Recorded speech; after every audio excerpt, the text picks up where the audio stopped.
Let's read our text. Now, these are the generations of Terah. Terah begat Abraham, Nahor, and Haran begat Lot.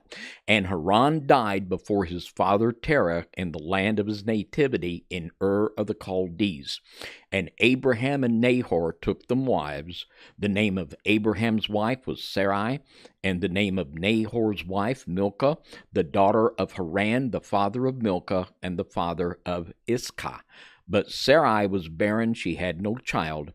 And Terah took Abraham his son, and Lot the son of Harran his son's son, and Sarai his daughter-in-law, his son Abram's wife, and they went forth with them from the Ur of the Chaldees to go unto the land of Canaan, and they came unto Harran and dwelt there.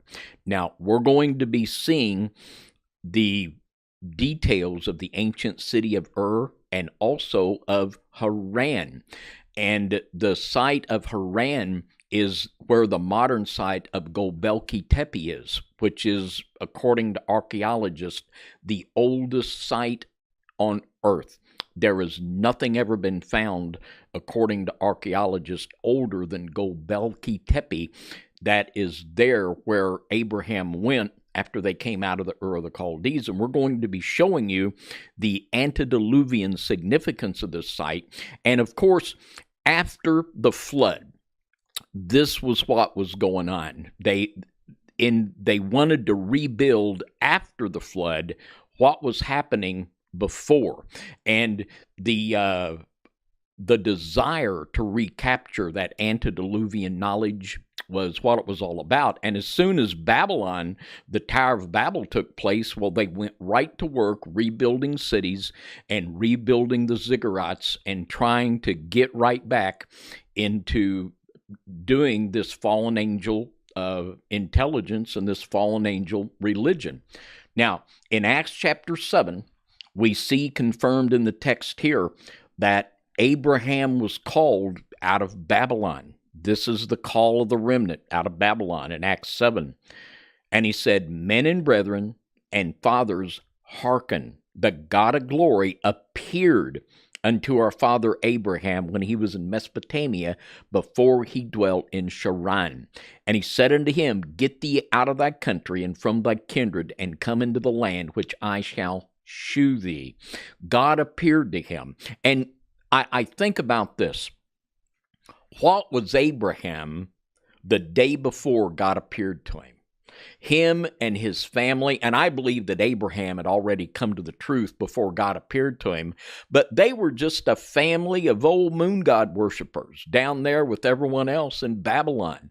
And it just makes me think, and if we would think about that, physically in his genetics, Abraham was the same as these other people. And I think probably the father saw to it that his family line hadn't had that big upload of Nephilim DNA. But what was special about Abraham was not his genetics, but the fact that he would come out of Babylon and serve the true God and forsake the moon goddess and the other gods that were worshipped by these people. Now, in Genesis chapter 15 and verse 8, it confirms it again, verse 7. And he said unto him, I am the Lord that brought thee out of Ur of the Chaldees to give thee this land to inherit it. And what we want to do in our study tonight is to help people have a real understanding of the culture that God called Abraham out of. And this is the clash of the bloodlines. It's the war of the seed. And we see here God appearing to someone. When God wants to get his message across, he can do it. And we want to give everyone a good idea of what this was like. Now, wouldn't it be exciting to be able to go back in time and actually see what the ancient city of Ur looked like? Well, we're going to do that. We're going to actually play a fantastic animation that resimulates very factually what the ancient city of Ur looked like. So we're just going to have a little flyby of the ancient city of Ur so that we can all see just what it looks like. But this is a flyover they had on what is it, ancient realmofhistory.com. Yeah. That kind of gives a good animation of what it possibly looked like in that area. Yeah. And as I watched this, and this was done to a very specific reproduction from the excavations of the city, and we're often told that these ancient peoples were backward, they were unsophisticated, but you can see just from the architecture that this was a very modern city. These people were very brilliant in literature, in science, and they knew more about the correct way the universe was than what we're being told today in our American schools. So far from being a backward city, and of course, their religion was a blend between religion and science. It's what the Bible calls science falsely so called.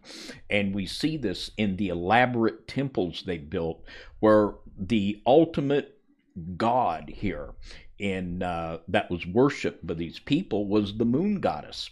And we're going to see this moon goddess and the way that all of their religion and all of their life was centered around it.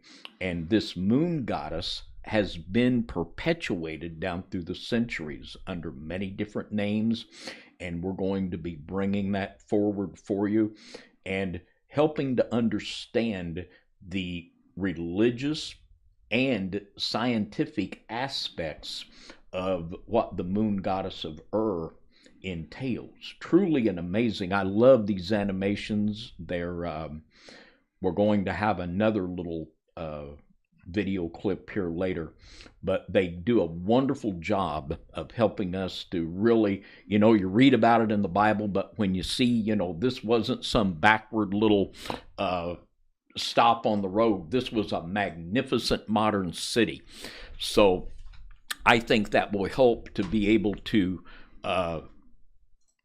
give us a picture of what was going on.